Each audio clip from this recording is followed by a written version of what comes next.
بسم اللہ الرحمن الرحیم۔ السلام علیکم۔ اعلان نبوت کے چند روز بعد نبی کریم صلی اللہ علیہ وآلہ وسلم ایک رات مکہ کی ایک گلی سے گزر رہے تھے کہ انہیں ایک گھر میں سے کسی کے رونے کی آواز آئی۔ آواز میں اتنا درد تھا کہ آپ صلی اللہ علیہ وآلہ وسلم بے اختیار اس گھر میں داخل ہو گئے۔ دیکھا تو ایک نوجوان جو کہ حبشہ کا معلوم ہوتا ہے چکی پیس رہا ہے اور زاروں قطار رو رہا ہے۔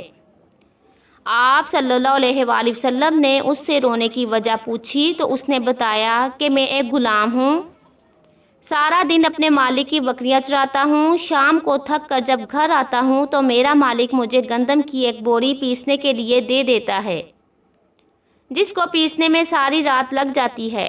میں اپنی قسمت پر رو رہا ہوں کہ میری بھی کیا قسمت ہے، میں بھی تو ایک گوشت پوشت کا انسان ہوں، میرا جسم بھی آرام مانگتا ہے، مجھے بھی نیند ستاتی ہے، لیکن میرے مالک کو مجھ پر ذرا بھی ترس نہیں آتا۔ کیا میرے مقدر میں ساری عمر اس طرح رو رو کے زندگی گزارنا لکھا ہے؟ نبی کریم صلی اللہ علیہ وآلہ وسلم نے فرمایا کہ میں تمہارے مالک سے کہہ کر تمہاری مشقت تو کم نہیں کروا سکتا، کیونکہ وہ میری بات نہیں مانے گا۔ ہاں، میں تمہاری تھوڑی مدد کر سکتا ہوں کہ تم سو جاؤ اور میں تمہاری جگہ پر چکی پیستا ہوں۔ وہ غلام بہت خوش ہوا اور شکریہ ادا کر کے سو گیا، اور آپ صلی اللہ علیہ وآلہ وسلم اس کی جگہ چکی پیستے رہے۔ جب گندم ختم ہو گئی تو آپ صلی اللہ علیہ وآلہ وسلم اسے جگائے بغیر واپس تشریف لے آئے۔ دوسرے دن پھر آپ وہاں تشریف لے گئے اور اس غلام کو سلا کر اس کی جگہ چکی پیستے رہے۔ تیسرے دن بھی یہی ماجرا ہوا کہ آپ اس غلام کی جگہ ساری رات چکی پیستے اور صبح کو خاموشی سے اپنے گھر تشریف لے آتے۔ چوتھی رات آپ وہاں گئے تو اس غلام نے کہا، اے اللہ کے بندے، آپ کون ہو اور میرا اتنا خیال کیوں کر رہے ہو؟ ہم غلاموں سے نہ کسی کو کوئی ڈر ہوتا ہے اور نہ کوئی فائدہ، تو پھر آپ یہ سب کچھ کس لیے کر رہے ہو؟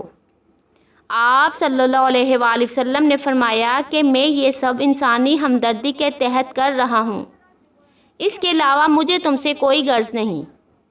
اس غلام نے کہا کہ آپ کون ہو؟ نبی کریم صلی اللہ علیہ وآلہ وسلم نے فرمایا، کیا تمہیں علم ہے کہ مکہ میں ایک شخص نے نبوت کا دعویٰ کیا ہے؟ اس غلام نے کہا، ہاں، میں نے سنا ہے ایک شخص جس کا نام محمد ہے اپنے آپ کو اللہ کا نبی کہتا ہے۔ تو آپ صلی اللہ علیہ وآلہ وسلم نے فرمایا کہ میں وہی محمد ہوں۔ یہ سن کر اس غلام نے کہا کہ اگر آپ ہی وہ نبی ہیں تو مجھے اپنا کلمہ پڑھائیے، کیونکہ اتنا شفیق اور مہربان کوئی نبی ہی ہو سکتا ہے جو غلاموں کا بھی اس قدر خیال رکھے۔ آپ صلی اللہ علیہ وآلہ وسلم نے اسے کلمہ پڑھا کر مسلمان کر دیا۔ پھر دنیا نے دیکھا کہ اس غلام نے تکلیفیں اور مشقتیں برداشت کیں، لیکن دامن مصطفیٰ نہ چھوڑا۔ انہیں جان دینا تو گوارا تھا، لیکن اتنے شفیق اور مہربان نبی کا ساتھ چھوڑنا گوارا نہ تھا۔ آج دنیا انہیں بلال حبشی رضی اللہ تعالیٰ عنہ کے نام سے جانتی ہے۔ نبی کریم صلی اللہ علیہ وآلہ وسلم کی ہمدردی اور محبت نے انہیں آپ صلی اللہ علیہ وآلہ وسلم کا بے لوث غلام بنا کر رہتی دنیا تک مثال بنا دیا۔